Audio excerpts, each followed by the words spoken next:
10, 9, 8, 7, 6. Launch aborted.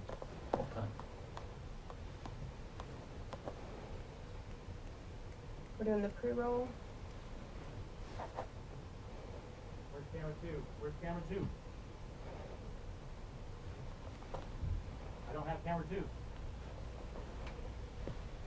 The wide shot? Yeah.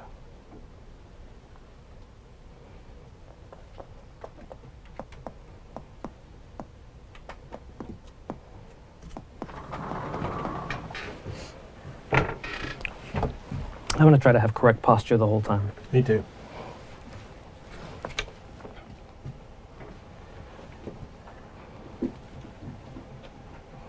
Oh, there it is.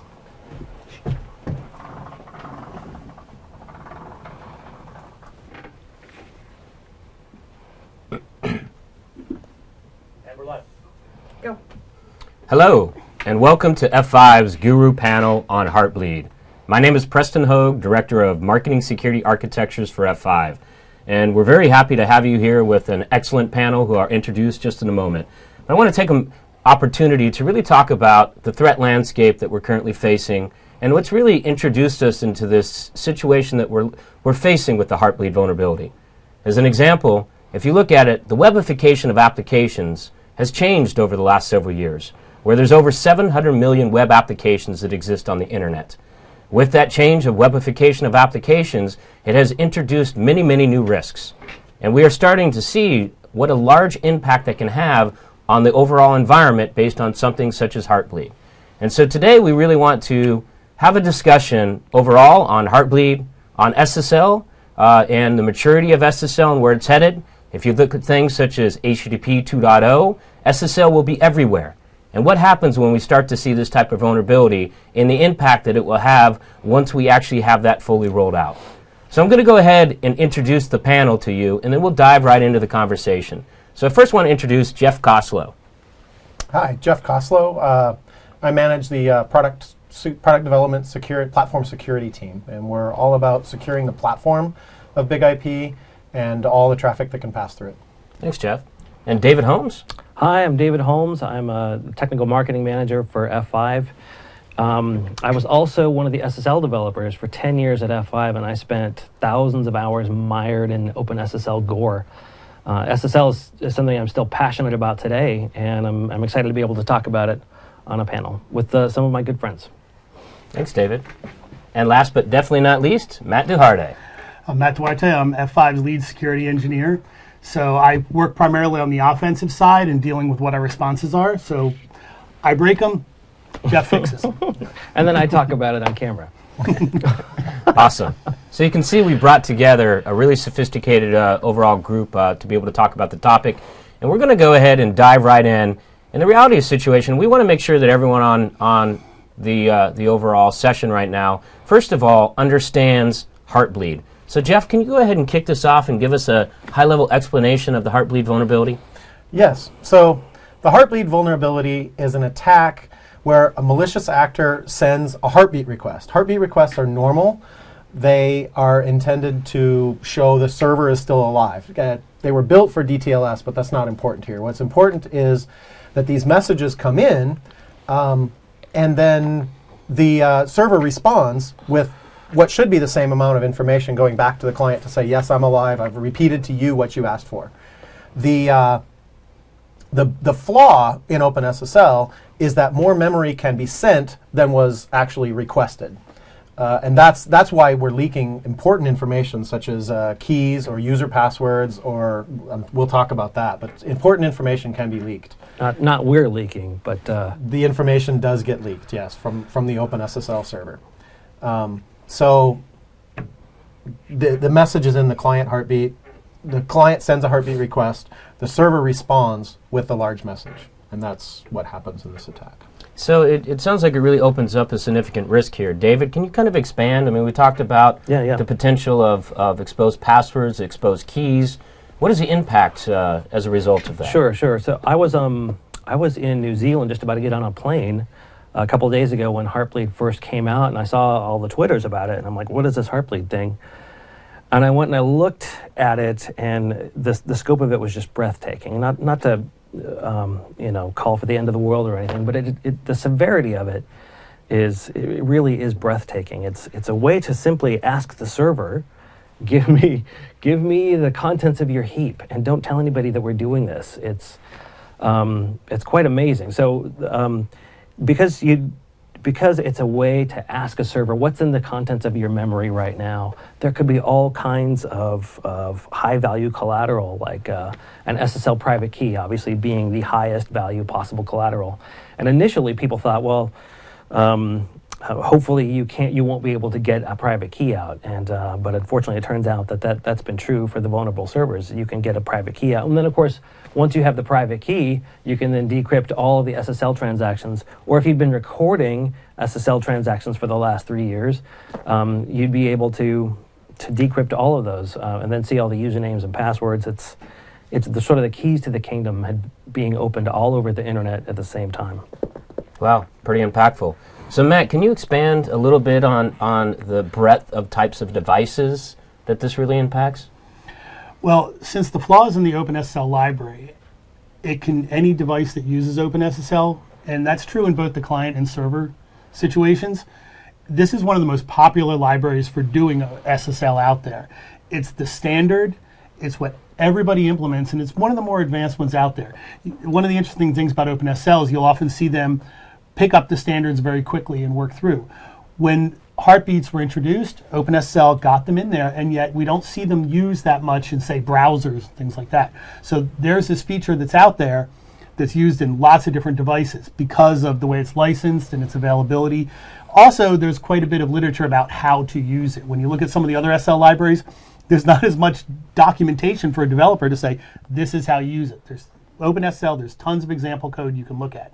And that's why you see such an incredible market penetration for this particular library in a variety of products. Anybody who needs this, you should never write your own crypto. Go to the experts. OpenSSL are the experts. You go there, you can get this library and use it. So I think that it's kind of interesting. We're seeing it in everything from web servers to people who write their own custom monitoring tools or their own SSL stacks or their own SSL implementations. You avoid doing that by using OpenSSL. You can put SSL into your product. And as you were saying, everything's going SSL these days. There's been a lot of talk in industry about securing things up. This is a very easy way that you can just drop SSL in. And I see that quite a few people using it. So Matt, the day after the vulnerability was announced, Netcraft did a survey, and they had, I don't know if they already had this data or if they generated it, but they sort of probed the internet and then got a map of all of the servers that were responding to TLS heartbeats. So they would be the ones who were in theory vulnerable. And I think it was 15% of the IPs were exposing it. Does that number change? It was about 500,000. Has that number changed? Well, Netcraft was primarily going after HTTP servers, if I recall. There's a lot of other situations where this SSL stack would also be used. And so I think the numbers and the penetration could be even larger than that. So as we kind of expand beyond just the vulnerability itself, which we talked about, and the potential impact, right? I mean, we're talking mobile devices, smartphones. OpenSSL has proven to be in the Internet of Things. Let's talk about really some ways to go about solving this.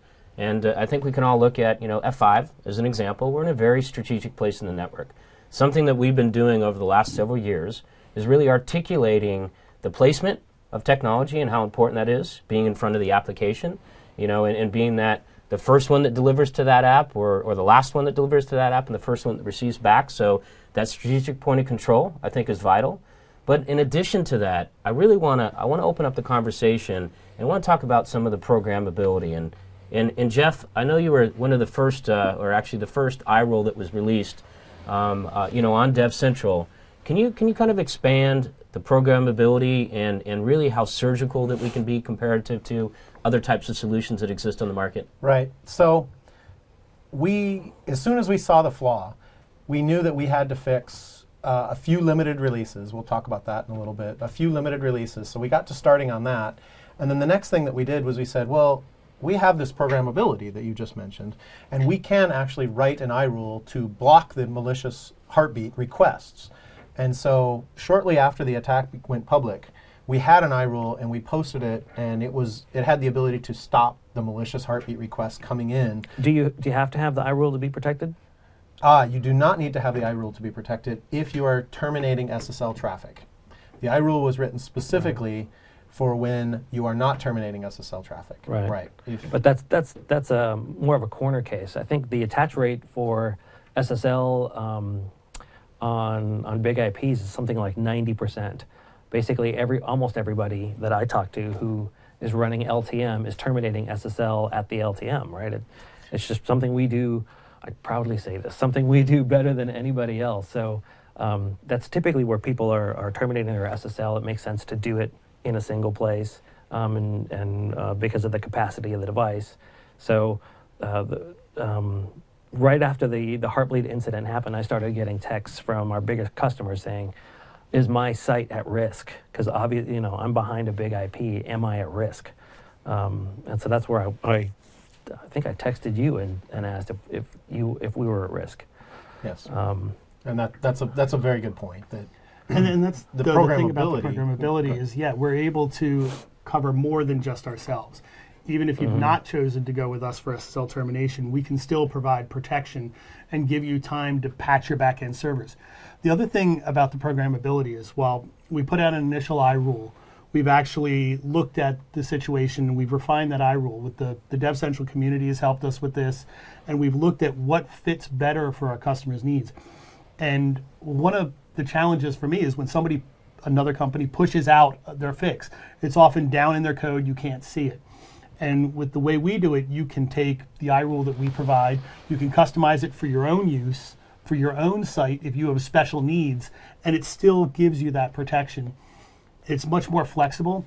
And like I said, with the DevCentral community, there's tons of people who can help us with those kind of corner cases and really making sure the customers are protected. So let's expand on that, right? I mean, let's talk about some of the iRules that we have released, both the client side and the server side, and really the fact that we can give everyone an option on which choice they have. So can we get a little more detail on some of the iRules that have been developed for those corner cases? So there are 2 iRules posted on DevCentral.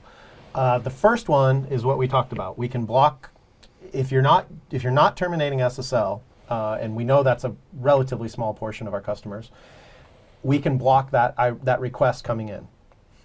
There's a second iRule that's posted, and that iRule sits on the server side, and it watches all the server traffic coming back. And if a large heartbeat message comes back, we will block that. And so you're stopping the leakage of information. Would you ever use both of them, or? There's no reason you can't use both of them. I think you're gonna have a slight performance drop. Yeah. When we tested the server-side iRule, what we found was when I did very large 1 gigabyte file transfers, which is pretty much all the server sending data and very little client information, the server iRule impacted about 10%. So that's actually, I think that's fairly performant. But in the SSL termination one, without the iRules, is there any impact to mitigating? In the SSL termination one, there is no impact to your performance at So all. you can just set up a straight SSL terminating virtual server by default, works fine. What does it do with these heartbeat requests? Yeah, that's a good question. We do not advertise. The Big IP does not advertise the heartbeat support for TCP, and so the client can send the heartbeat request, but we just ignore it. So, and that's true for all our SSL virtual servers? That is true for any SSL termination virtual server. That's correct. Yep. So do we, when we open this up, do we have any corner cases that we want to educate the community about in regards to those scenarios? There is one minor corner case with the SSL termination. If you are running a SSL compat, what we developed is we developed a compatible stack. Essentially, rather than use our own high-performance native SSL stack, we end up using OpenSSL, and this is for compatibility purposes. If you want to test against OpenSSL, you can use what are called compat ciphers. The compat ciphers are implemented by OpenSSL rather than the F5 native performant code. But by default, those ciphers would never be enabled, correct? You would have to actually go in and change from the native SSL ciphers and switch to those with intent, correct? That is correct. The compat ciphers are not the default, so you would have to go in and change those yourself. And that's one of the challenges of having a product line that is so flexible, is that we give the customers the chance to, if they have these special cases where they need this, we'll let you go back to, in this case, the vulnerable library if that's what your situation really needs. But by default, we have our stack, which is heavily tested and accelerated and has all of the advantages you'd want out of this. But we have the flexibility to, unfortunately, give you this opportunity to, if you really want to go in and configure it, go back to the vulnerable stack. But the key word there is secure by default. We tried very hard to be secure by default. Yeah. So there's a question there, Jeff. Is the iRule universal or HTTPS only? Do you think that means, are they talking about other protocols like SMTP over SSL? Is the iRule universal or HTTPS only? The iRule specifically is for any traffic that's coming through any virtual server that is doing SSL. That SSL may be coming through the virtual server. So it's not limited to HTTP. You could be using it with SMTPS or any protocol that uses SSL as its transport. What about Speedy? I don't know the answer to this one. I'm putting him on the spot right here on live TV. Speedy uses SSL as its underlying transport, so Speedy is no more vulnerable than any other virtual server. If you're doing SSL termination, you're safe to use Speedy. If you're using the iRules with an SSL or a non-SSL virtual, you should be just as safe. So there's another question. So the reason is it is not vulnerable with SSL termination because it ignores the heartbeat request. That's part of it, right? What the iRule currently does is if a heartbeat request is received, we drop the whole entire connection. So you are not exposed to this traffic. We have done investigation. Before we posted the iRule, we wanted to know if there are any vulnerable clients, any clients that would send a valid heartbeat request. Yep. And we couldn't find any of them. OpenSSL 1.0.1, which is the vulnerable version of OpenSSL, advertises that it will send heartbeats, but it does not actually send any heartbeats. So we believe that you're safe implementing these iRules.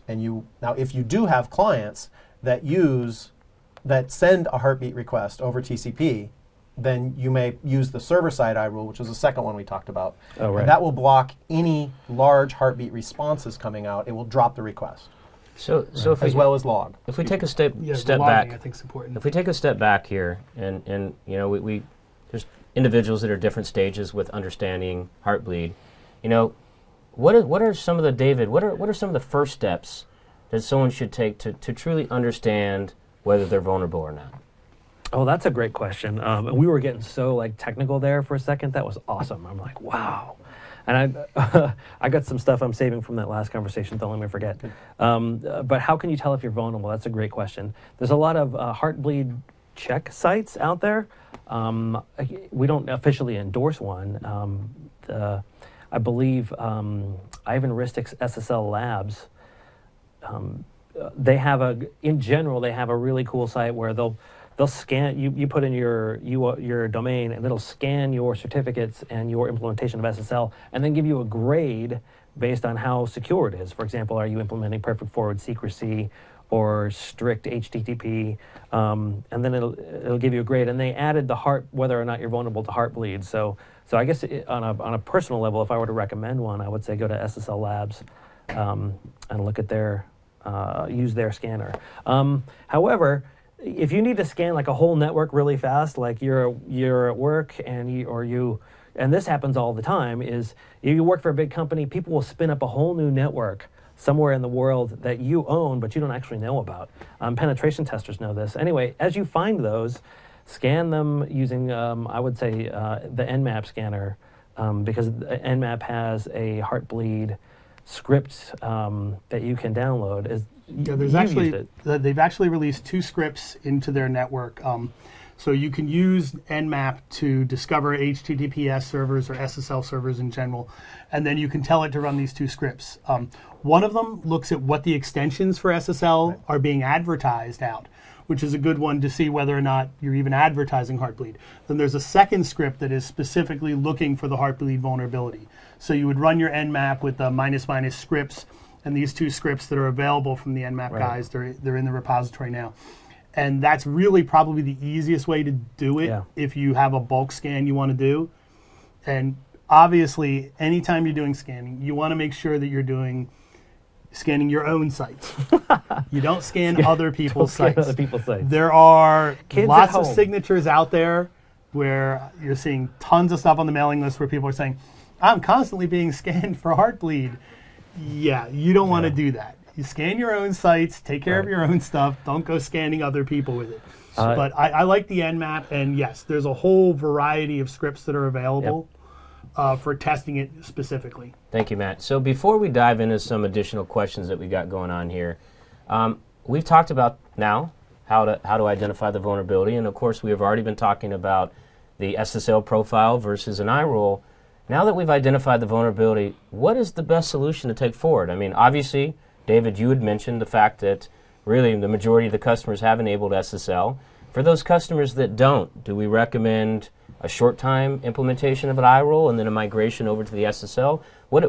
What is the best option moving forward for those that potentially may have a vulnerability or are susceptible to the vulnerability? I think, but before we leave that last topic, if you need to see how to do Nmap, go to my blog. The one I posted yesterday will give you the instructions on how to do the Nmap scan. But to answer your question, Preston, you actually answered your question. I think if you're in that situation where you have vulnerable servers and they're behind a big IP, and we're not terminating the SSL, then you use the iRules that Jeff talked about, and then maybe think about, is it more appropriate maybe to be terminating the SSL at the F5 in the first place? And that's definitely up to you. And you bring up, you solidify a very good point here, right, is the fact that the iRule in itself we're not stating is going to be the fix-all. What we're really alluding to is the fact that it's an ability to do a virtual patch. It's an ability to get something out there to block and have a defense to ensure that you have the appropriate time to be able to fix all those servers that if they happen to be the SSLs on those servers. And I think it also brings some awareness as well that by putting SSL and terminating it on an application delivery controller seems to be a pretty good location as it relates to efficiency and just overall effectiveness. So as we go ahead and get to another question here, I'd like to interrupt. There's one question on the screen there that says if you're decrypting and then re-encrypting on your backend, you are doing SSL termination. The backend is not. The backend is no more vulnerable because we're doing the SSL termination. The backend is no more vulnerable whether you are doing HTTPS or SSL re-encryption on the backend or not. It addresses that question. Right. Well, and I think the key thing there, though, is if you're I mean, it is a potential, and I think that we need to bring this up. If they're terminating initially on F5, they decrypt and then re-terminate on the backend servers. If those backend servers themselves are running the Heartbleed vulnerability, we, of course, will not be susceptible to that vulnerability. That's right. But once it's re-encrypted, there is a potential, obviously, to be open to that vulnerability if they're running that OpenSSL version. Yes. But we would not actually send the Heartbleeds from the big IP. We would not pass the attack through the big IP. So we would terminate on ourselves, and when we open the connection to the back end for the re-encryption, we don't do the Heartbleed attack. So they might be vulnerable, but we don't send heartbeat messages from ourselves on the re-encrypted side. Right, and this goes back to like the almost in the weeds point I wanted to make earlier, was that lots of clients will actually advertise that they support TLS heartbeats, like anything libcurl. And there's all kinds of monitoring systems. I think some of the monitoring systems in Big IP use that. And they'll advertise that they're going to do heartbeats, but they don't actually do heartbeats. So keep that in mind if you see heartbeats negotiated in the handshake, that they may not actually be happening afterward. There's a question there. Is there a vulnerability for IIS servers with a VeriSign SSL installed locally where the F5 is not terminating the SSL? As far as I know, IIS doesn't use any OpenSSL at all. So the vulnerability is restricted mostly to like Linux, Apache, Nginx, servers that use OpenSSL. Is that right? Yes. So the next question that we have there is once a block is in place, don't you also have to renew the certificates and change passwords if you may have been hacked already? And that, I mean, we're really diving into the scenario, right? If you've got a vulnerability and you've been susceptible to that vulnerability, the reality of the situation is, you know, have you been exposed or not, right? And what are the best practices? And I think, wouldn't we all agree on the panel, and I'll go over to you first, Jeff, that, I mean, the vulnerability has been known for about 2 years now. Is that correct, Jeff? It's vulnerability has been in code for about 2 years. The vulnerability has been known about Monday, about 10 a.m. Pacific time, something in that range. So as far as I think the reader's question was correct in that once you put a block in place, you do have to re-key and then change your passwords. And I guess I'm not a system administrator, but what I would have done is probably taken all the systems offline, then re-keyed. First of all, I would have panicked. Then I would have taken all the systems offline, re-keyed, changed passwords, and then maybe call my friend Matt to do forensics to see if somebody had come in and, I don't know, somehow gotten in there. So, And that's actually one of the real challenges with Heartbleeds is that once they don't crash anything. They're a valid form of messaging here. So you can do the Heartbleed attack over and over again, and there's no way to tell, it's not going to crash anything, there's no way to tell what's been leaked out. And that's actually been the challenge with responding to it, and what we've been telling most people is that you cannot define what has been leaked out. And so people have had to go with kind of the default going, we just have to assume everything's been leaked out. You know, there was some challenges about whether or not you could get certificates out. There have been tests, yes. You have no clue what has been leaked out, whether it's even just on an individual connection. If I come in, right, and then the Heartbleed attack happens on David's, my credentials could actually leak out because the server side would share the context there. So there's some real challenges here. You can't tell what's been leaked out. So people have had to go, okay, everybody should just have to change their passwords. You have to just assume that your SSL certificates have been compromised. We have no proof of this, but what you're seeing here is most people just going to the default and saying, all the SSL certificates have to be replaced. This is a huge thing. This is one of the largest replacements of bulk SSL certificates we've seen in ever, I think. Ever. Yeah. You know, people are just having to go and say, Right. we have to assume all the certificates have been compromised, and they're going to have to do that after the patch. But don't change your password until you get the block in place and after you change the key. And as far as rekeying, from my understanding, the CA industry, for the most part, being super cool and not charging customers to rekey. There's at least one exception to that. I think one of the CAs that offers free certificates, they're charging to revoke and rekey. But for the most part, the more reputable CAs are sort of doing the right thing and helping their customers out. And the key thing, just to summarize here, right, is that you know, there are recommended practices of taking incident response, and that we recommend that obviously that you follow your internal security practices to be able to do so, right? You know, changing the passwords and changing the keys. If you don't have that forensics data to truly know the exposure, you know, you don't know it. But the key thing, though, is that you have to truly treat it like an incident and, you know, be able to go through the appropriate steps. Moving forward here, does Tomcat use, another question, does Tomcat use OpenSSL? So I'll take that one. So Tomcat, as implemented on the Big IP management port, it sits behind Apache. That's not the only way that you can run Tomcat, but that's the usual method. You have Tomcat behind another server. So Tomcat itself is not necessarily vulnerable unless your front-end web server is vulnerable. Thank you, Jeff. So next question. Heartbleed doesn't seem to be in the news quite as much this week. Does this mean it's all good now and I don't need to worry about it? This is an excellent question, right? I mean, we all know this peaked last week, and you know, since then, as the days have gone on, just as any other large incident has occurred in the past, you know, people quickly, you know, forget. The question is, what is the long tail of this? We talked about many types of devices that potentially have some vulnerabilities out there. You know, Matt, you wanna take this? Yeah, one of the things I was noticing when it first came out, some people had already done scans of the like Alexa top 10,000 sites, and they kept redoing the scans. And so you saw very quickly all the major websites were being patched. The number of vulnerable was going down by the hour. So one of the things that you have to consider here is, yes, all the big sites probably are patched. They have a lot of awareness. Most of the tools that people do testing, I have already mentioned Nmap and Nessus and Metasploit, all these free tools that everybody used to have checks for this. I guarantee you every pen test in the world will check for this from now on. So I think a lot of your major sites will be patched very quickly. Their challenge right now is the remediation step. After you go through all those new certificates, right?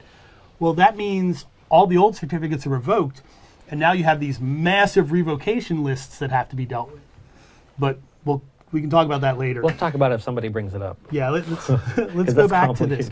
But since OpenSSL is used in so many different places, where I think you're going to see the long tail of this is the continued smaller devices. Not your big websites. They all got patched. They all have security teams who can watch this. But your smaller sites where you have aggregations of hundreds of people, Amazon Web Service, they patched everybody together. That was great. But your mom and pop shops that have a smaller one, they may not have got that, hey, I need to upgrade the OpenSSL. They'll get it the next time somebody actually updates the Debian distro on the box. So they may not do that often for fear of breaking it. So the long tails, obviously, this thing isn't going to be solved this week, no. Right? Let's also talk. I want to expand a little bit here because we talked about the how big of an impact this is, but an area that we haven't talked about yet that is obviously becoming more apparent as the days move forward is that it's not only the server side on OpenSSL that's vulnerable, but we also have the client side. Now, granted, may not be as large of a risk, but Jeff, can you kind of expand a little bit on the impacts to the client? Yes. So OpenSSL is a library. It can be used on the server side or on the client side. There are a lot of clients out there that may use OpenSSL to do their SSL termination. They still have the same heartbeat attack. The heartbeat attack in this case, the heartbeat request is coming from the server. The client now decides to respond, and it has the same bug, and it could respond with some extra memory. This is a much more limited attack. For one thing, if you're attacking a server, you're gaining server information that may have other users' information in it. If you're attacking a client, you can only attack the single point of the client. Additionally, you need to be able to trick the client into actually contacting you over SSL. That may involve many other attacks. It may involve DNS hijacking or something else in order to get clickjacking. Yeah, I mean, you could see this end up in like BEEF, the browser exploitation frameworks. And right now, I mentioned it was in Metasploit. Well, it's in scanners for Metasploit. It'll find this. I wouldn't be surprised to see actually exploits come later where you have a callback where the client, you find a vulnerable client, you have them contact you, and then you act as the server and start extracting the memory. Yes. At first I was saying, well, we haven't seen any crime kits yet, but I fully expect this to be, when you were talking about the long tail, it'll end up in the crime kits. It'll end up in those situations in which now you have a more targeted attack, and the server side where somebody gets you to come to the site via cross-site scripting or some other type of web-based attack where we find a vulnerable client. They initiate a connection to us and we act as the server and start doing these attacks back. That's going to be a couple of months, a month or two from now. You always have the big patch, but this will linger on in those kind of reverse attacks that what we're originally looking at. And I expect it to make it into the crime kits. I think they're already seeing it there. Thanks, Matt. I believe so as well. The short story is you should be patching your clients as well. Your exposure is less at the moment, but it can only get worse. And so, but you should be proactive and and patch it to reduce the risk. Yes. So we have another question. Is there a tool that we can use to test the site before we log into the site if we are not sure if it's vulnerable to the OpenSSL? David, you expanded on this a little earlier. Do you just want to kind of round that out? Yeah. I have seen for Google for Chrome and Firefox, there's extensions that you can download, which will give you like a little icon indicating whether the site is vulnerable or not vulnerable. I haven't tried them myself. What are you guys doing? I have. They're a little temperamental. I tried both the Firefox and the Chrome ones, and They worked fairly well, but I think we want to wait in one more code revision because they seem to lock up a little bit. But at least having it right there in the browser is a good sign. David, you'd also mentioned that there are sites out on the internet that'll do the test for you. Personally, what I prefer to do is Google the name of the site and Heartbleed and go see what their statement on Heartbleed is, because I know when I went through, my bank and my credit card companies and all that, I was very easily able to see every one of them had a statement that said, we are not vulnerable. Yeah. We're not, actually, I lucked out that way. Matt, you bring up a good point here, and actually, David, is a little bit. I know that you'd written about this quite extensively on F5, and I kind of want to. And you and I have talked a little bit about this, but I want to expand here a little bit, where we look at what verticals out there are vulnerable. And I know you've dealt with a lot of different customers. I mean, there's definitely a distinction between Department of Defense or a company like a cloud provider. Can you expand on some of? Sure. And for this, I'm going to rely a little bit on what the Heartbleed researchers themselves said in their statement. So if you go to heartbleed.io or whatever the original URL was, they had said that traditional consumer sites were somewhat protected by their choice of application delivery controllers as doing their SSL termination.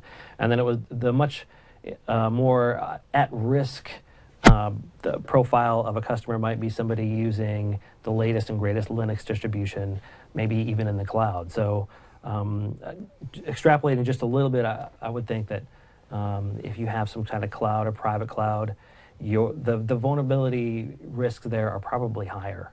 There was a question there I wanted to get to. Oh no, that was right about the browser extensions. I saw that LastPass, which is the extension that stores all your passwords, they will now have a table next to your passwords that says this site checks out good. To me, that makes a lot of sense, because then maybe you don't care about Heartbleed for some site that you've never been to before, right? Because you don't have any personal information up there. But for all the ones where you have a password, those are the ones you really want to know about. So I think LastPass is probably the best extension I've seen so far. Thanks, David. So another good question that we have up here, and I'm gonna direct this over to Jeff, is the solution to massive CRLs to revoke all the intermediate CAs? It's an interesting question. Yeah, thanks for that one.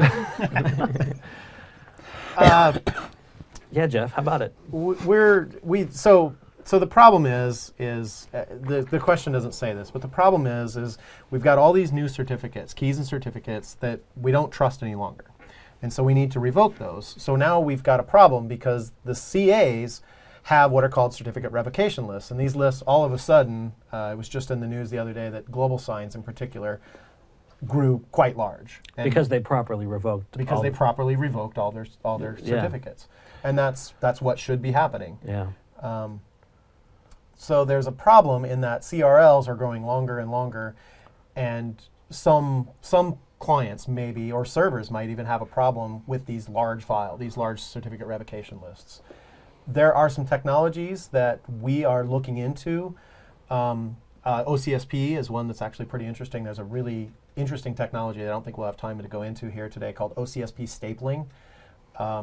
It's very interesting, and that will alleviate some of this problem. But I think we've got an interesting So there's future. Probably an impact to the revocation infrastructure. I do like the idea of revoking all the intermediate CAs. That would seem like an interesting shortcut, but I don't know that that's happening. If that is happening, somebody tweet me and let me know. Well, it's kind of the joke you had made earlier before we went live, David. I know you were kind of joking, but there was some truth to it, right? Where it's before Heartbleed, and right. and kind of, we could literally restart the whole entire certificate authority process. You almost could have the first check in your revocation be, was a certificate issued before, was it April 7th? And if it was, don't trust it. I mean, you could probably write an eye roll for this, right? By the end of the show, somebody will say, there's the eye roll. Thank you, David. So to expand on that question, due to the browsers not handling CRLs consistently, is it possible for us to revoke a certificate and reissue a new one, but still be vulnerable to a man-in-the-middle attack, especially for mobile clients? David, do you want to? Ooh, so that's a good question. If you rekey properly, right? If your old certificate was revoked and you got a new key, and you followed all the steps properly, there shouldn't be a problem with a man-in-the-middle attack, regardless of whether they're mobile or not. I don't think that there is. If I'm wrong, somebody bring it up and we can discuss it. But I don't think that there's a risk there. I think the bigger risk is somebody who's gotten a hold of the old certificate, Yes. being able to set up a fake site that would pass all the checks, given that they have the certificate. Oh yeah. So in phishing, that's a challenge, and that's where you have to check if the certificate's been revoked. Yes. Because I'm almost worried more about phishing sites than I am about man in the middle in this case. Okay, yeah. So if they can redirect you with DNS or something, they get in the way and they send you somewhere else, and they have your key insert, maybe they could trick your customer or your user into going First step in all there. the phishing attacks, yeah. So to mitigate that, you'd want to use something like IP reputation, for which you can get on Big IP, Or web fraud protection. there's several solutions you can use. But that's a great question. Was that one of ours? I It- don't think that was one of ours. That was good. it really is, and I think it opens up. I mean, we talk about the impact, and I think that everyone talks. I mean, David, you talk about breathtaking, right? And I know we've dealt with a lot of security incidents over the years as we work together, right? And this is huge. We talked earlier about, imagine this, a website and every single user that goes to the website potentially having their passwords exposed. And if that's not large enough of an impact, you can actually have the entire site itself certificate keys where you can impersonate. So you're introducing all elements of fraud here, because you take that one username's password from that one location. We all know people use the same passwords in other locations, and they're already trying that out. So we really that's a great segue into that question. we really see an impact to both the consumer and also, of course, on the other side of it, to those large sites where fraud is becoming, especially web fraud, is becoming a larger and larger issue as the days pass, which is why F5 just recently acquired a company called VeriSafe, and why we have web fraud protection ourselves, because fraud in itself traditionally was has been in existence forever, but now we're seeing it migrate up the stack. As we've seen the webification of applications, people are now taking advantage in trying to exploit those sites for fraud. So that is something else that obviously is becoming much more prevalent that exists out there. So let's go ahead and get to the next question there. From your expert view, what is your opinion on services like LogMeIn and the impact on users? I personally am not familiar with LogMeIn. Are anyone on the panel familiar with what that site is? If it's and I don't know for sure, but if it's one of the ones that store your passwords, and if the discussion is more about like, are those things safe? Because they're putting all your passwords in one place, right? The internet is so huge these days, and you need to have so many passwords. I don't know how people exist without things like, I use Password Safe to keep all my passwords in it. I know a lot of people rely on LastPass. Or one password, right? Yeah. So strangely enough, the security experts on the panel are not using cloud-based key password storage, where I assume I'm using something local onto my box. Yeah, and so that's what I do. Yeah, so that's why we're not all familiar with LogMeIn. But it brings up a good point, right? I mean, best practices, and we just want to get a disclaimer out here, right? As it relates to recommendations, that this is a panel that's designed to be giving you guys our opinions, and I think it's always wise to be working with your security department at your own company when dealing with an incident. And what we are providing is really guidance and our opinions from a security expertise perspective. But I mean, changing the passwords is a critical component here, right? The exposure is large. We all know about general password procedures, but I mean, we all connect. Anyone that connects on a daily basis to websites, and there's a potential exposure, it's highly recommended that you're changing all of those passwords, despite whether they're stored locally or whether they're stored in the cloud. Yeah, I want to take number 6. I was going to say, be sure you understand that. I'll admit it. I'm a Mac user.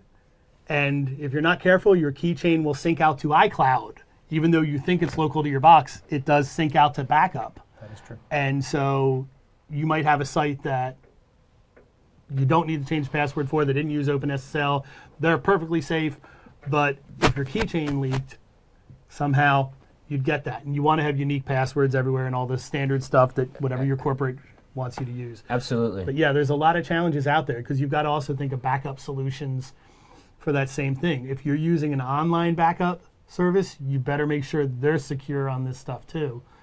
That could be your backup that leaked and got intercepted. So again, you have to really check all your services and really understand other places where SSL come up.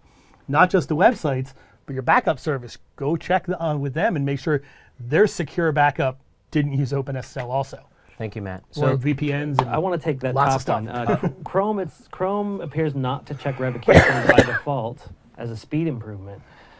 Chrome does something really interesting, and I don't think it's well known, and I don't think that they publicize how they do it. But they actually have their own sort of technology where they will take everybody else's CRL files and then merge it all together somehow, and then distribute that to the Chrome browser, so that it has the CRL information. It just doesn't appear to be checking in real time. So they still have the speed improvement, but they're still properly following revocation law. So anyway, I just wanted to throw that one out there. Thank you, David. So this next one, I really like this question. It's, do we anticipate any other major issues with OpenSSL, and what should I do as a business to mitigate these upcoming problems? And I want to take this for a moment and then pass it to the panel. And this really ties back to the importance of having a strategic point of control in the right location in front of the application. A, and then B, also having the ability to have programmability that is very surgical. And what we talk about iRules is that whether it was the Apache Killer vulnerability that came out, where it took the rest of the world to come out with a patch 9 days later, and we had an iRule that was available as a virtual patch, or whether it's the vulnerability that we're talking about here on Heartbleed. The key is it may not be OpenSSL. It could be one of the other types of SSL ciphers that exist out there. It could be another type of web server that exists out there. I think the critical component here is ensuring that you have a control such as an ADC that can be surgical, so when the vulnerability comes out, you can ensure that your window of exposure is the smallest that it possibly can be. And I think that that really is the benefit that we have with iRules. And Jeff, I don't know if you have anything to add on to that. I mean, I know you and David and Matt have all been dealing with iRules for years. I can think of the days back when Melissa virus came out, and I was a customer, and we created a pool of that were basically pointing to null, and we sent it to a bit bucket because it was the only control in our environment that can actually block that. Can you kind of expand just a little bit more on the iRule, overall? I mean, it's an event language, right? So it's very adaptable and extensible. Yes. So I want to repeat what you said about, previously it was HTTPD attacks. This is an SSL attack. There are lots of things on your network. There are lots of things that could be vulnerable. We don't know what those are ahead of time. Having a spot where you can make patches, make changes in one spot is a very, very powerful programmability ability. So getting back to that original is OpenSSL, what should I do as a business to mitigate these problems? I think we've covered that, right? Yeah. Having the ability to patch in one spot and respond quickly. Right.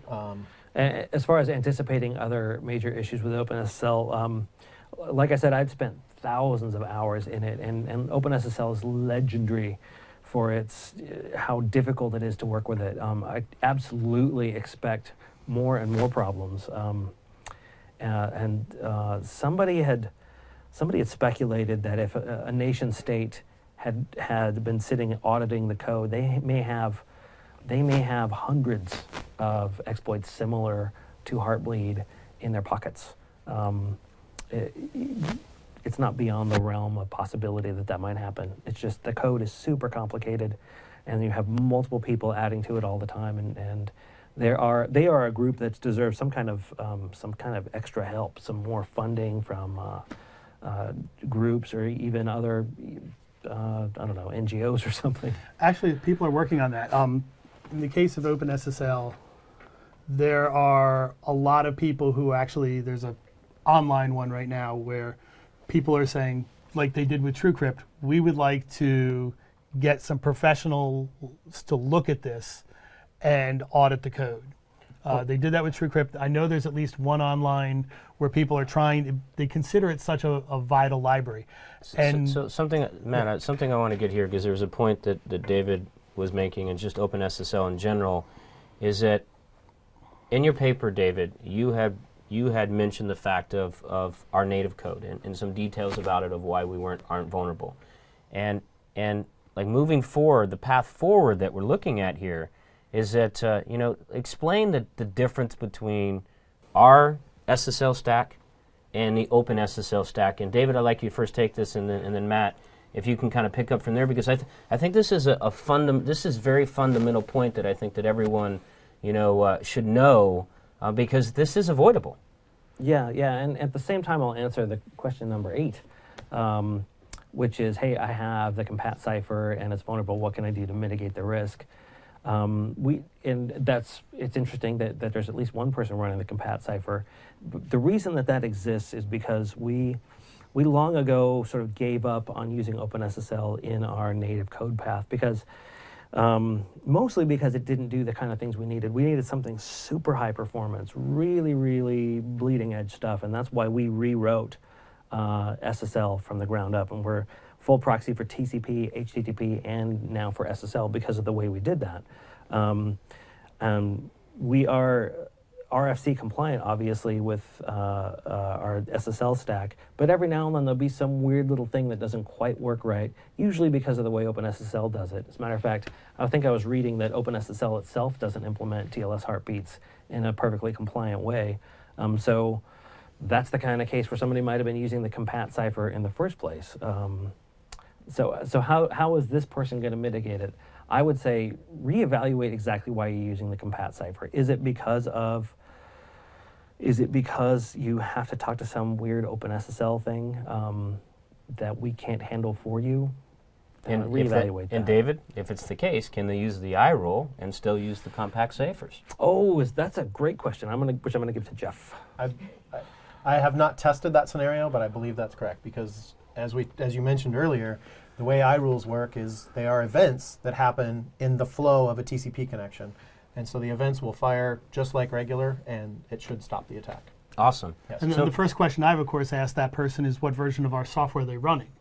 Because this compat vulnerability only exists in the 11.5.0 and 11.5.1 lines of code, and we already have hotfixes available for both of those that remove this vulnerability.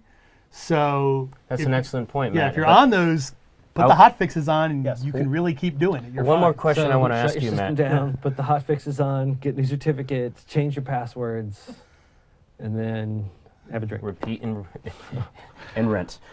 So, Matt, there's one more question I want to ask you on this topic. That we have, and I met you back in the days when you were building out originally iHealth. Yep. And it's an excellent tool for to be able to understand some of the sites that are vulnerable out there. I know you've done a little bit of an internal analysis yourself. Can you give us a little bit of view of the customers that are using iHealth? Yep. Of how many have we seen out there that are actually using the ciphers? That's an interesting question. For compact ciphers. Yeah, for people who don't know, iHealth is a service that we have where you can put your config in, and we'll take a look at it for you, give you some advice, and view it out. So customers who've chosen to take advantage of this, we still have those. We keep them for a length of time. So in the last 6 months, we had, I think, 60 or 70,000 quick views, unique quick views submitted to look at the system. We then filtered that for people who are using 11.5 and 11.5.1 and looked through all their virtual servers to ask if they were using the compat cipher. And out of all those quick views, we found one customer. It's that guy who had compat configured. And oddly enough, we just happened to also have a contact for him, and we actually reached out to him It said, by the way, just in case, pardon me, you should upgrade because the information is part of our voluntary config submission. We know this about you. We want to make sure you know about it. So actually, out of 60 or 70,000 unique quick views in the last 6 months, we only actually found one person or one quick view submitted. So you're saying we protected 100% of the compat cipher viewer. But yeah, just to reiterate here, because we want to make sure that there potentially, obviously, may be more individuals.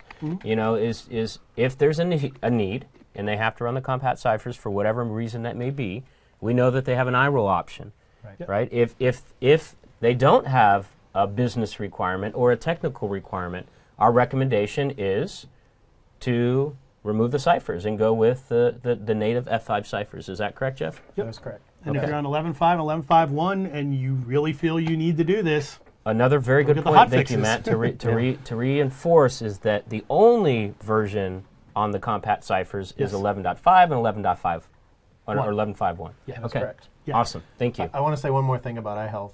The keys are never uploaded. No. Isn't that correct? they're never uploaded. This was done by looking at just the virtual servers and seeing what ciphers were chosen The configuration. for the virtual servers. It's all configuration data, yes. Great. Thank you. So another question here. IS is not an issue. The WAF? WAF sitting in front of it may be. ASM not affected. Others?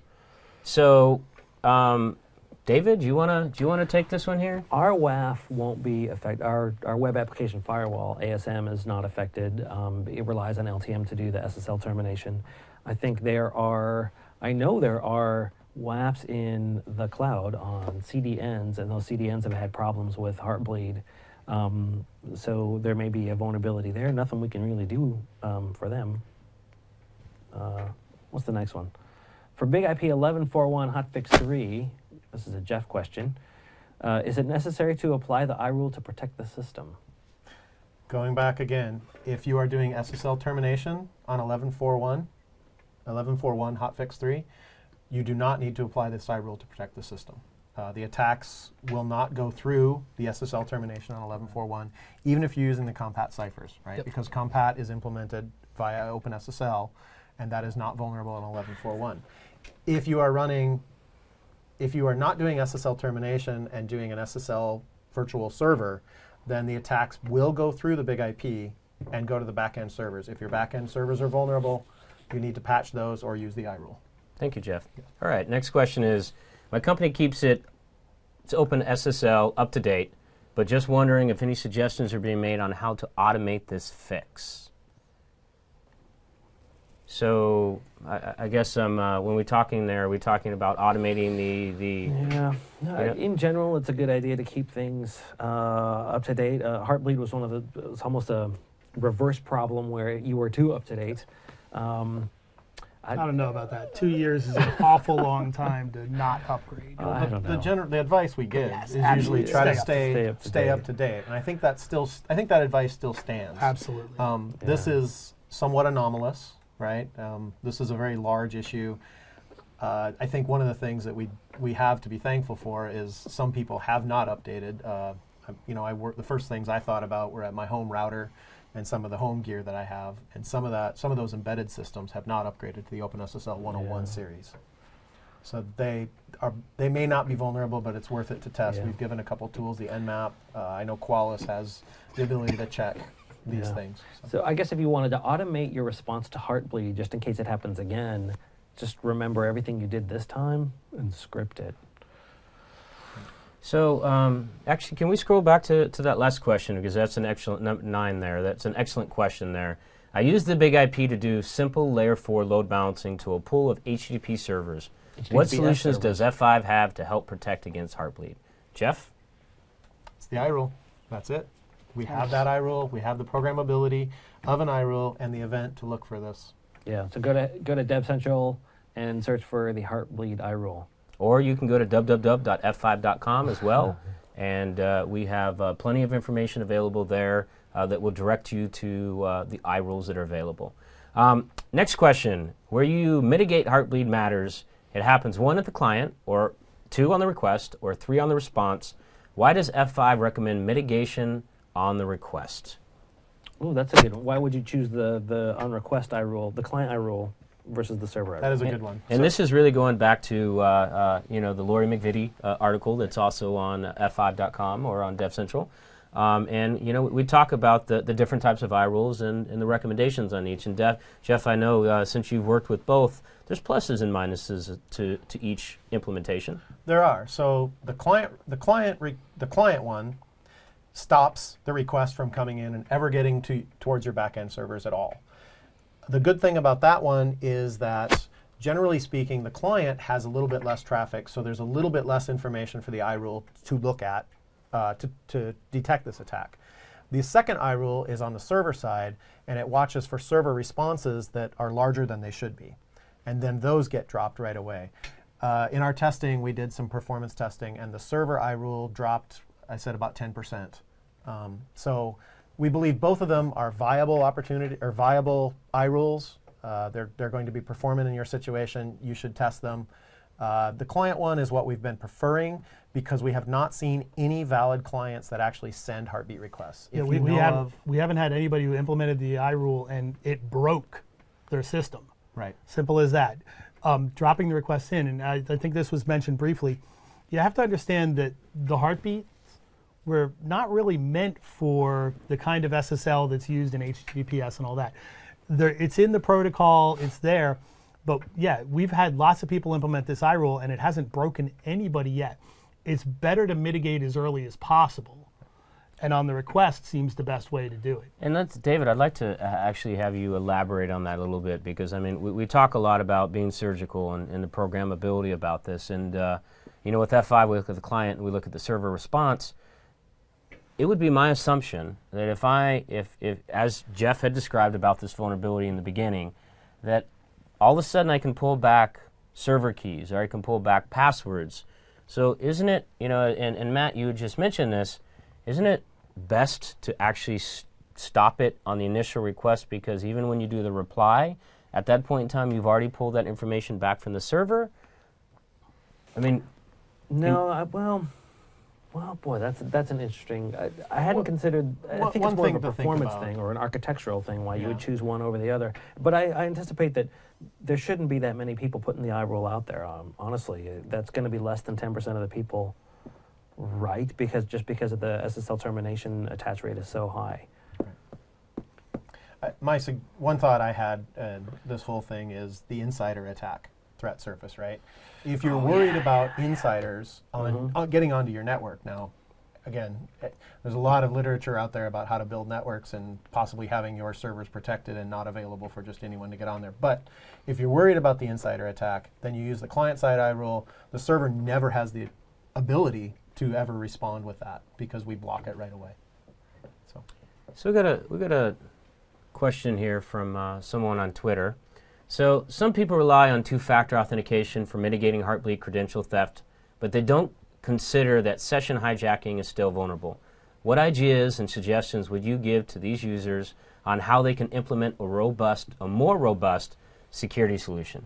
David, do you want to take the first? Yeah, that's a really complicated question, especially for Twitter. That seems like way more than 142 characters.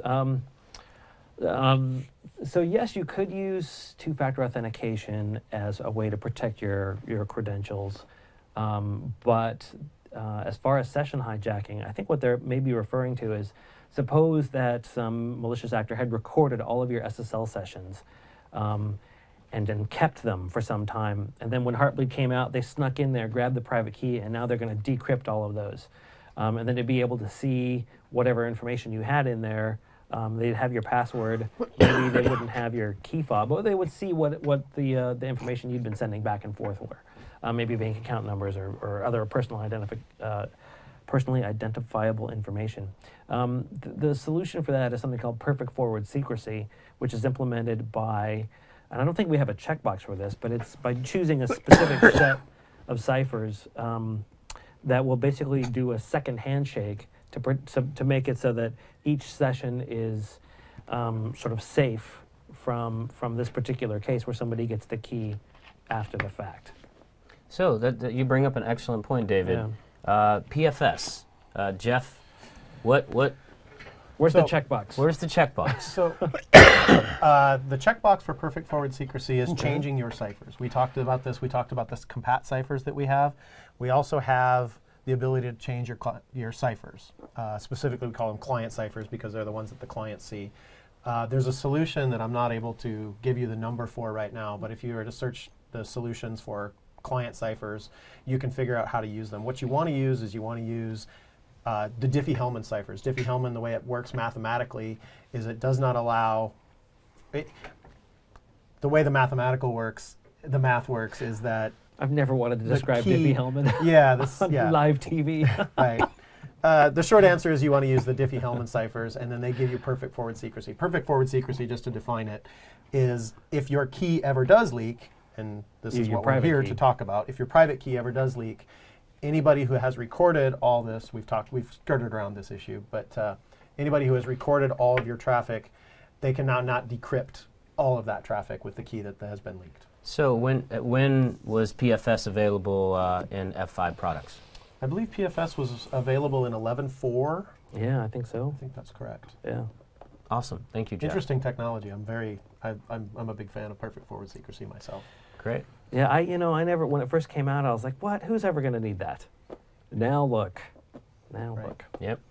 So next question here. Why would it matter that what is done in the network perimeter with F5 firewalls when the real threat is a worm that are spread via emails? A worm will find ways to internal networks where they would port scan vulnerable targets and backdoor to them for botnets. And, on this question, it came through DevCentral. I would have to say that this is a question for another time, but we can go ahead and take that conversation on through DevCentral. But moving on to the next question here is, what is the best way to enforce native cipher usage in LTM? I think any of you guys want to take this one, David? How would I do it? Well, I think the answer is to look at there is a solution out there. You can run TMM -- ciphers and then use the cipher rule that you're using, and then you have to look through all the ciphers that you're using. Yeah, but let's say you have like 100 big IPs. What's the quickest way to figure out, do all 15,000 virtual servers, are they all using the native? Grab What's a quick the best view, way? upload it to iHealth. There's a heuristic that'll tell you or warn you That's if 100 you're quick using them. views. Huh? That's 100 quick views you'd have to There's a upload. button. How about you could somebody could write an Nmap script in the next 5 minutes and then post it before the end of the thing. How about that? I think I still like Matt's example of using iHealth to be able to check and. Well, it was one of the things that was part of our response. We have a solution. We know the vulnerability of our product. We talked about how to protect other products. But we also, this is the kind of thing that drives heuristics into our iHealth product. And again, if customers want that kind of thing, there's a suggestion button even in there. We really look for this kind of thing and how we can help people to even vet their configs. And that's a good example of the iHealth. And this is a fairly easy check to do. And just look at each of the virtual servers. So if there's 15,000 on a box, Yeah, I'm hoping it's a large box. I'm sure it is. What algorithms does F5 use for offloading SSL? I'm not exactly sure what that question means. So if the questioner is still on, maybe they could provide more information. I don't want to just talk on that Well, one. I can say briefly, we prefer AES ciphers. We also, at the moment, we're preferring RSA ciphers.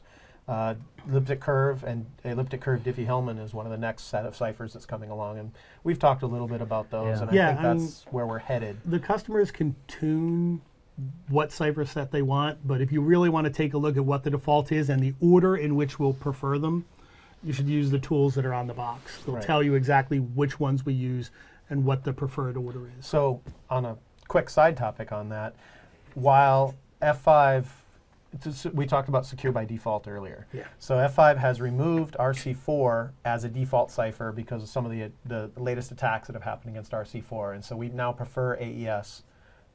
So we are trying to make security secure by default. And it's the same reason we're looking, we've moved away from MD5, any cipher suite that requires MD5 hashes up to the SHA hashes. That was a long time ago. That was a long Yeah. time To ago, be but clear, We Yeah, removed our MD5 4 years ago. Yeah. It's been quite a At while. least. But we at least. really keep an eye on where things are going, and that's where we tune what our native stack is to make sure that we're giving the best quality. Yes. Thank you. How So concerned should we be if we use a CDN that may have been vulnerable, but our origin servers were not? Wow, that's a good one. What's in the CDN? I mean, the question you really have to ask yourself is, Yeah. if the CDN was vulnerable, what could possibly have leaked out of the CDN? You're And that's how you make the decision. in my opinion. probably okay, because, and I'm not a CDN expert, but most people put their static collateral up there, right? Your images, some PDFs.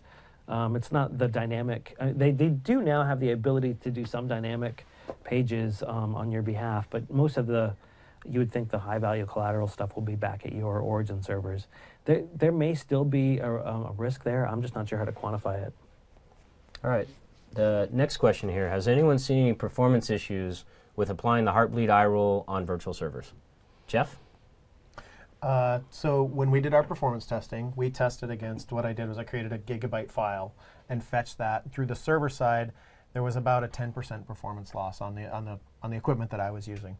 I can't say for sure. I think you should test it in your environment. The client side, I would expect very little performance loss, probably negligible on that. So those rules are safe. Great, thank you.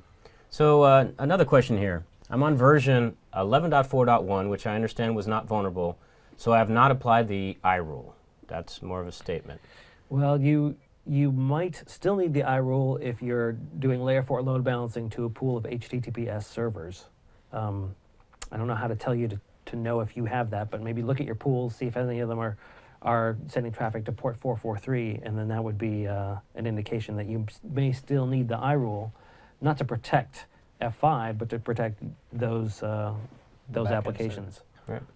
Yeah, so just to reinforce there, if they're running 11.4.1 and they're using our native SSL, they're good to go. If they're not using SSL on F5 and they're terminating on the backend servers, then it's most appropriate to use that eye rule.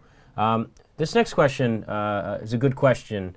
Most of the information we've read around Heartbleed is focused on the server side, and I think we alluded to this a little bit earlier. Recently, there's been additional information around client-side attacks referred to as reverse Heartbleed. How can F5 help with client-side reverse Heartbleed? Right. Isn't there like a reverse Heartbleed checker now? I think there is. I Google it. Yeah, so how do we help with that one? So, well, for our own technology, of course, being APM and our SSO VPN, we've already got an engineering hotfix out. Yep. Matt, you want to elaborate there? Oh, is this for the forward proxy? So like you're going out to the internet and there's an SSL proxy sitting between you. I believe this is just that clients are vulnerable to the same heartbeat request and then respond. Right, and in that case, it's the server side doing the attack. You'd have to have a malicious server. have to have a malicious but server. it's suppose you have a competitor. I could name them, but I won't. They're the SSL the forward proxy sitting, watching to making sure you're not spending too much time on Netflix, right? So it's decrypting all the SSL traffic. If they were vulnerable and you sent them a Heartbleed request, maybe you could pop out like all of the other users' information that's passing through the device itself, like their passwords and whatnot. So I think that's what it's talking about. And I think there's a checker on there now. If you may or may not know, but F5 has a forward proxy called the Secure Web Gateway, which is based on, I think it's 11.5. Yes. So you should be able to use. See, are you going to need iRules for that? Probably not, because you wouldn't be using the native code. So you should be good. The F5 Secure Gateway would use a regular SSL termination profile. Exactly. So, and we've just started to add more information about Secure Web Gateway, and it does use the native SSL stack, so it wouldn't be vulnerable to it. So you may need to check with your, say, Blue Coat or other forward proxies to see if they're vulnerable. But this brings up a larger point that I hope people will take in mind, is that suppose you have an HTTPS server and it's not accessible to the outside world, right? It's only used internally, but it's vulnerable to Heartbleed. Do you need to worry about patching it? The answer, of course, is yes. Insider and the threats. reason is because Insider threats. the guy sitting next to you may not be as trustworthy as you, right? He may have a grudge against the company or whatever. It's maybe like after you're finished panicking and fixing all of your externally facing servers, you still need to go through your internal network and mitigate all those, because you don't want somebody internally getting root privs on some device here, and then it's just a question of time before they can jump over to somewhere else. Thank you, David. And before we get to the next question, I do want to give Matt a chance here to talk a little bit about the client side and the patches that we do have available. And Yeah, if you're using any of our client-side stuff, the iOS code or anything like that, we have hotfixes available currently for all of that code that you can get through F5 support. Otherwise, we'll have them posted out to the websites. Like, we have to wait to go through the App Store to get the iOS patches out for those for our VPNs, for our SSL VPNs. So, but you can get the patches directly from F5 support now. thank you, Matt. They're built and they're tested. We just, like I said, we have to go through a process to get them actually out onto the download sites. Thank you, Matt. And Jeff, did you have some additional comments? That hotfix for the client side is imminent. Yes. Thank you. Next question. If we were to remove RC4 from our stack, I think we would lose compatibility with older browsers like IE9 or Windows 7. Is there any way to mitigate this and remain compatible with older browsers? Jeff? So, yes, the concern is that a lot of older browsers will use RC4, will prefer RC4. This doesn't have any relevance to the Heartbleed attack right now, but it's important information. I think that most of the older browsers are supporting AES, so you can still be using AES on these with the older browsers. I don't have a table in front of me that shows all the servers, the support they support. I'm still like the world's biggest RC4 fan, and I've been watching the TLS working group, and they're taking RC4 out of, I think it's TLS 1.3, and I'm kind of sad about it because I love RC4. It's just the cutest little algorithm you ever saw. It's still one of the only crypto ones I can like get my head around exactly how that works and remember it.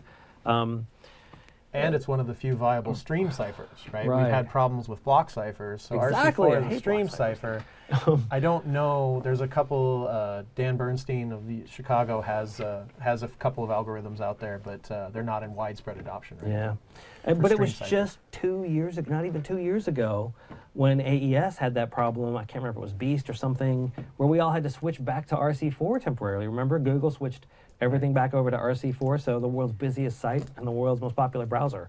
We're using RC4 primarily just like 2 years ago. So it's, I'm sad to see it go.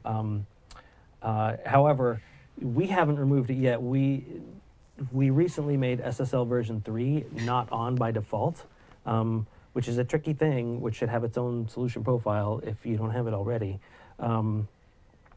But even though it's not on by default, you still have access to it in Big IP, and the same thing will be true for RC4. So in some future version where we remove it, it'll simply not be negotiable by default, but you'll be able to add it back in. So I want to say one thing about that. For a long time, we've had kind of a uneasy truce between the servers and the clients, right? The clients are not going to implement a certain cipher, even though everyone knows that this is a better cipher, because the servers haven't implemented it. Yeah. And the servers don't want to implement it because the clients haven't implemented it. And so one of the things that I think F5 is actually good at is pushing that forward and making sure that we support as many new ciphers and enable people to move ahead and use the next ciphers. Right. That's good. That's a good comment. So we have enough time here for just about 2 more questions, and then we're going to go ahead and get some closing remarks from the panel. And so let's go ahead and look at the next question. How is Heartbleed related to SDN or network virtualization or file virtualization networks in the data center? Matt, do you want to take this? Well, really, I mean, the root of all Heartbleed is whether or not you're using the OpenSSL library. So really, when you look at all of this stuff, you just have to ask if the devices in the networks and in the data centers are using OpenSSL and vulnerable to it. It really doesn't appreciably change too much. Right, and I think where this question comes in is that there is some of the actual visors hypervisors are actually running OpenSSL, right? And I think what this really goes back to is the fact that this vulnerability impacts a significant amount of devices, and it's everyone's responsibility to perform the necessary diligence to figure out what devices that exist within your network are vulnerable. And you know, obviously F5, we're not in place to be able to mitigate all of these. We would prefer that we were. But you know, it is pretty broad, and I think we're over the next few weeks and in coming months, we're only going to continue to see truly how many devices are vulnerable out there. You know, one of the transitions I've seen over the last couple of days is people moving away from asking, how do I tell if I'm vulnerable to Heartbleed, to how do I tell if I'm using OpenSSL? How do I tell if my programs, you know, you see a lot more people saying, how do I tell if it's statically compiled in, if I'm linked against it, and what version I'm linked against? People are starting to move on to that second tier of things to ask, is this even using OpenSSL? Yeah, because there's still many questions out there. Right? Yeah. I mean, I think this is you know, every time I read another article, another type of device is vulnerable, and a type of device that you would never suspect was running OpenSSL. So I think diligence in your understanding of your environment and your technologies is going to be very, very vital. I think we have time here for one more question, and then we're going to get closing remarks. Some WAFs sit between the client and F5. In that case, you can still use Diffie-Hellman cipher for SSL traffic. Or can you still use Diffie-Hellman cipher for SSL traffic? That's a complicated one. I'm just trying to, I don't know of any use cases where I've seen that happen. I suppose it could happen with HTTP, but then we wouldn't be talking about it. So if it was in some sort of freaky case where you have the F5 sharing a session key with some other device, I don't even know if we support it between two big IPs, and we call that, is that split SSL? Yeah. That's a good question. I think in general, yes, a Diffie-Hellman cipher would give you some perfect forward secrecy. That's a tricky one. Message me privately, I guess, and we'll talk about that one. But can't you just use ASM on the big IP to terminate that? Yeah, there you go. Get rid of that other WAF and just use ASM on the big IP. Simple. Problem solved. Awesome. I think we have time here for one more question, and then we'll start to do a wrap here. Given that F5 SSL stack is closed source, how confident are we that similar vulnerabilities is not exposed to the F5 SSL stack? And I have to say that I'm going to give this one over to Jeff, and then we're going to go ahead and close it. And Jeff being responsible for platform security of F5, I think this one is right down your wheelhouse. Sure. This is a big question, Jeff. Sure. This is a big question. This is it. So why should you trust SSL? Or why should you trust OpenSSL? Why should you trust F5's code? Why should you trust any vendor's code? F5, we have, this is what my team does. We have a lot of test tools that we run to evaluate our software stacks. I spend no small number of hours testing right before we go for release to test everything of the software. We have fuzz testing. We have fuzz testing. And don't we use we use some of the same tools that were used to find Heartbleed, right? Yes, we do. We're not going to mention any names, but we do I almost have. did. That's one of the tools that I use quite extensively in our testing. And I think the other part of that is it's not one tool. Especially on the SSL stack, we actually use a variety of tools from a variety of vendors to make sure that we get coverage. That's actually very important. There's been a lot of discussion about fuzz testing over the years, and your best bet, generally the way a fuzz tester works is you start sending input and you modify it a little bit. You're fuzzing around the edges of the protocol. And it's well known that in order to do good fuzz testing, because this can take hours or days, you should use multiple ones because they detect different things. Yeah. And so that's one of our strategies. And they have different strengths. Yeah. Thank you. So to summarize that, I mean, no vendor is obviously can avoid the fact that anytime we build software, there's a potential for vulnerability. F5 believes that we are very diligent about our practices, but as we all know, there's still a potential that vulnerabilities will exist, and it's very important to be able to have that appropriate placement within the network in front of that application, and then of course to be able to have those additional tools to be able to compensate for these types of vulnerabilities. So we've got about 30 seconds each, and I'm going to limit you guys down to those 30 seconds because we have to wrap up here, and I'm first going to start off with you, David.